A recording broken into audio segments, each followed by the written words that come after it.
Binaha ang ilang kalsada sa Metro Manila dahil sa malakas na ulan kanina madaling araw. Live mula sa Quezon City, may unang balita si James Agustin. James! Maris, good morning. Tumagal lamang ng mahigit sa isang oras yung malakas na busang ulan dito sa Quezon City kaninang madaling araw. Pero nagdulot ito ng pagbaha sa iba't ibang lugar, pahirapan ng pagbiyahe ng mga motorista. Mag-alas 4 na madaling araw kanina nang bumuhos ang malakas na ulan sa Quezon City. Ang mga sasakyan sa EDSA nagmenor. Halos mag-zero visibility naman sa ilang bahagi ng Quezon Avenue. Ang pag-ulan sinamahan pa ng pagkulog at pagkidlat. Gutter deep ang baha sa Quezon Avenue malapit sa kanto ng Biak na Bato Street. Dahan-dahan itong sinuong ng ilang motorcycle riders. Malakas din ang buhos ng ulan sa Banawe Street. Kaya mabilis na tumaas ang tubig sa Banawe Corner NS Amoranto Street. Nagmistulang ilog ang ilang bahagi ng NS Amoranto Street. Nagsilutangan sa bahang mga basura. May mga motorista ding bumwelta na lang para humanap ng ibang ruta. Ang ilang sasakyan inilikas sa mga residente sa mas mataas na lugar.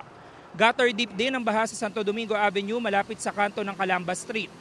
May baha rin sa EDSA Cubao Underpass. Sa Maynila, nakaranas din ng pag-ulan sa bahagi ng Rizal Avenue at Blumentritt Street.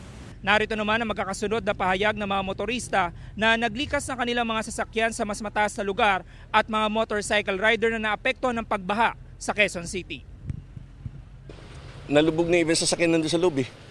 Yun ang inano namin pagka nilalabas namin kagad. Para hindi lang kasi mahirap maapektuhan eh. Malaki din gagastusin. Mga 30 minutes sir, umabot ng hanggang tuhod yung tubig doon sa may pinaparadahan namin. Baka na naman maano yung truck namin kasi nung nakaraan nung Christine, 2 truck ang nalubog namin diyan sa baha.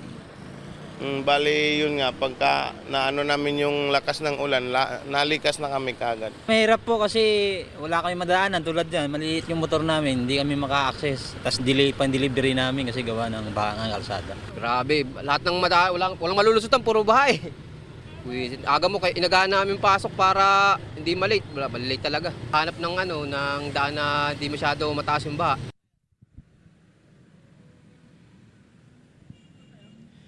Samantala, Maris, ito nakikita nyo ngayon, ito yung bahagi ng NS Amoranto, malapit dito sa kanto ng Biak na Bato Street, rather dito po sa Santo Domingo Avenue. Ito po yung kalsada na tatagos doon sa Araneta Avenue. Sa ngayon ay hindi pa rin ito madaanan ng mga motorista dahil doon sa impormasyon na nakuha natin sa mga taga-barangay. Diyan sa may bandang gitna, yung NS Amoranto Corner Don Jose Street, umaabot pa po sa 4 feet yung taas ng tubig. Yan ay bumababa na ng kaunti dahil kanina 5.5 feet ayon dun sa mga taga-barangay base sa monitoring nila. Kanina nakita natin na may sumubok dito pero hindi kinaya at bumalik din yung mga sasakyan at dyan sa may bandang gitna.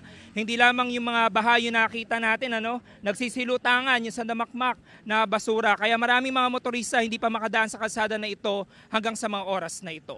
Yan ang latest. Ako po si James Agustin para sa GMA Integrated News. Gusto mo bang mauna sa mga balita? Mag-subscribe na sa GMA Integrated News sa YouTube at tumutok sa unang balita.